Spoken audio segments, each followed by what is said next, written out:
Good morning, everyone. Accounting standard. An accounting standard is a common set of principle.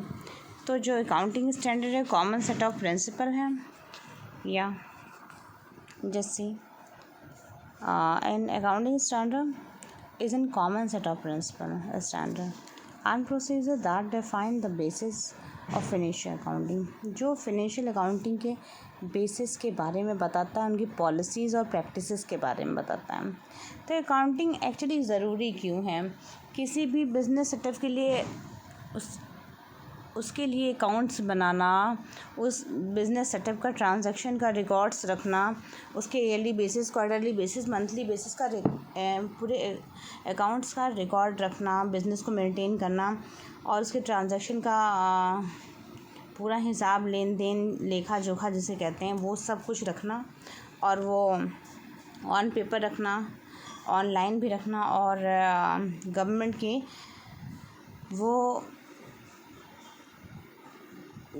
के और public की आई में भी रखना, ताकि फ्रॉड जो है ईज़िली टेक प्लेस ना हो सके. जैसा कि आजकल इतना फ्रॉड हो रहा है, ईज़िली ऑनलाइन फ्रॉड हो रहा है, तो कोई भी फ्रॉड ना हो सके लेन देन में, ताकि सभी चीज़ें बहुत ही क्लैरिटी के साथ, ट्रांसपेरेंसी के साथ सभी चीज़ें टेक प्लेस ले सकें और कोई भी कॉन्स्पिरेसी किसी भी बिज़नेस पार्टनर्स के ख़िलाफ़ ना हो सके और ना ही किसी बिज़नेस सेटअप में हो सके, ताकि कोई किसी को ब्लेम ना कर सके और जो टैक्सेस का डिडक्शन है वो भी ट्रांसपेरेंसी के साथ हो, सही टैक्सेस लेविड किए जाएं गवर्नमेंट के द्वारा और जस्टिफाइबल, जो कि जस्टिफाइबल हो, न्यायोचित हो और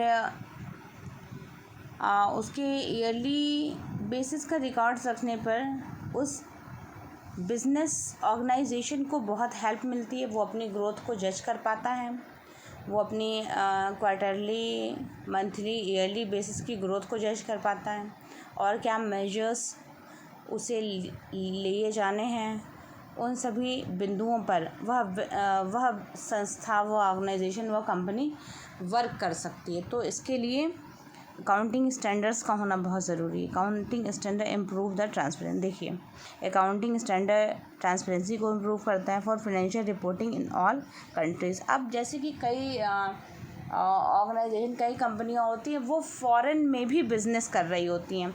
तो ये फ़ॉरेन में भी बिज़नेस कर रही होती हैं, तो इसके लिए फाइनेंशियल रिपोर्टिंग होनी चाहिए और फाइनेंशियल अकाउंटिंग होनी चाहिए, ताकि उनके सारे रिकॉर्ड्स क्लियर हो. In the United state generally accepted the accounting principle.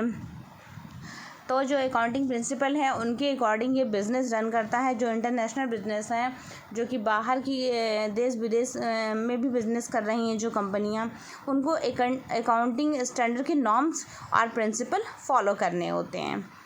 In the form of a setup of accounting standard widely accepted for preparing of financial statement. तो जो अकाउंटिंग स्टैंडर्ड होते हैं वाइडली एक्सेप्टेड होते हैं for preparing financial statement, जो कि financial statement को prepare करने में बहुत ही हेल्प करते हैं और ये financial statement world wide acceptable होते हैं. जो अकाउंटिंग स्टैंडर्ड के नॉर्म्स को फॉलो करके जो भी फिनेंशियल स्टेटमेंट प्रिपेयर किए जाते हैं, ये वर्ल्ड वाइडली एक्सेप्टेबल होते हैं. Standards widely acceptable for preparing financial statement. ये फिनेंशियल स्टेटमेंट बनाए जाने के लिए वाइडली एक्सेप्टेबल होते हैं. आई होप आपको समझ में आ रहा होगा. ये सब लीगल टर्म्स हैं जिनको आप विस्तार से यहाँ समझ सकते हैं. International company follow the international financial reporting standard. तो जो इंटरनेशनल कंपनीज़ हैं वो इंटरनेशनल फाइनेंशियल रिपोर्टिंग स्टैंडर्ड को फॉलो करती हैं, उनके नाम्स को फॉलो करती हैं, which are set up by the international accounting standard board and service in guideline for the non US GAAP companies reporting of financial statement.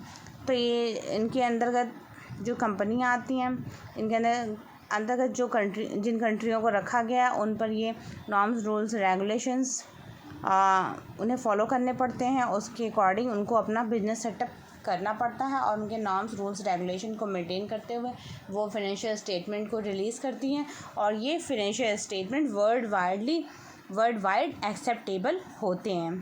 Thank you.